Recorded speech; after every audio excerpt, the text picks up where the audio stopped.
आप क्यों आए? बुलाओ। चित्रगुप्त आए, यमराज भी आए। बोलो मुझे सूली पे क्यों चढ़ाया गया, मुझे इसका हिसाब बताओ। चित्रगुप्त पूरा हिसाब देखते हैं। अब पूरे हिसाब ने कहा महाराज आपसे कहीं गलती तो नहीं हुई, एक जगह गलती हुई है। क्या?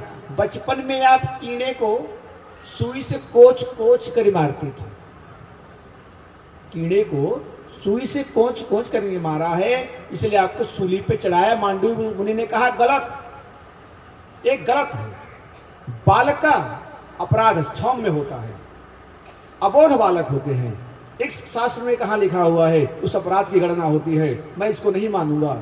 मांडू मुनि ने कहा जिस तरह से मैं सूली पे चढ़ाऊं तुम भी जाओ पृथ्वी पे भ्रमण करो और तुम भी देखो दुख सुख का रंग बिरंग क्या होता है। वही मांडू मुनि के शाप के कारण साक्षात धर्मराज आज विदुर बन करके भूमि पर भटक रहे हैं। बोलो राधे राधे।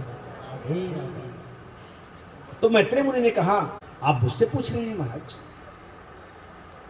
मैत्रेय मुनि बताते हैं राजन, जब भगवान कि नाभि से ब्रह्मा जी का प्राकट्य हुआ तो सृष्टि का वर्णन करने लगे। सृष्टि के वर्णन में सनत कुमार हुए। सनत कुमार के बाद नारद जी का प्रकट हुए। भगवान ने 10 ऋषि को ब्रह्मा जी ने प्रकट किया। अति, वशिष्ठ, भृगु, अंगिरा, 10 ऋषियों को प्रकट किया नारद जी सहित। 10 ऋषियों में अब बायां अंग और दाहिने अंग से पुरुष को प्रकट करते हैं। दाहिने अंग से मनु और बायांग से शत्रुपा। मनु शत्रुपा को प्रकट करते हैं और आदेश देते हैं तुम मैथुन सृष्टि का विस्तार करो। अब समस्या यह आ गई कि मैथुन सृष्टि से विस्तार कैसे हो, पृथ्वी तो थी नहीं। दौड़े दौड़े आए पिताजी मैं क्या करूं, सृष्टि का वर्णन कैसे करूं, पृथ्वी नहीं है। तो पृथ्वी कहाँ गई? पृथ्वी को एक हिरणाक्ष नाम का दैत्य चुरा ले गया है। इसे हिरणाक्ष हिरण्यकश्यप है कौन? एक बार सनक सनंदन सनातन कुमार जा रहे थे भगवान का दर्शन करने के लिए, उनके द्वारपाल ने रोक दिया। क्यों? बोला महाराज अभी विश्राम कर रहे हैं अभी। तो सनक सनंदन सनातन कुमार को क्रोध आया। सनक कुमार ने कहा मेरे पिताजी से मिलने के लिए रोक रहे हो, मैं शाप देता हूं तुम 3 जन्मों तक राक्षस बनो। अब वैकुंठ में जब शाप दिया तो भगवान स्वयं चलकर चले आए। देखो आपसे निवेदन करें कि आप जिन दिन पूरे दिन माला लेकर के अब जप कर रहे हो, तप भी कर रहे हो और शाम को इतना क्रोध आ गई कि न जाने क्या क्या बक दिया, जितना पुण्य था सब बराबर है। वैकुंठ में क्रोध करना अनुचित है। सनत कुमार भले भगवान के पुत्र हैं लेकिन क्रोध आया, साप दे दिए। भगवान वैकुंठ के अंदर प्रवेश नहीं करने दिया, स्वयं द्वार पे आ गए। और द्वार पे आए, अंत में पक्ष लिया थोड़ा थोड़ा दोनों का। अंत में ने कहा कि अच्छा किया आपने हमारे द्वारपालों को साप दे दिया। मैं तो कहता हूँ मुझे भी दे दो साप, हम भी साप के अधिकारी हैं क्योंकि आप संत हैं। समझ गए सनत कुमार हमसे अपराध हुआ है, इसलिए भगवान मेरी वाणी नहीं किसी और की वाणी बोल रहे हैं। 3 जन्मों का साप तो नहीं मिला। सनत कुमार भी पृथ्वी छोड़ करके चले आए, मृत्युलोक में भ्रमण करने लगे। भ्रमण करते करते एक दिन पहुंच गए भोलेनाथ के यहाँ।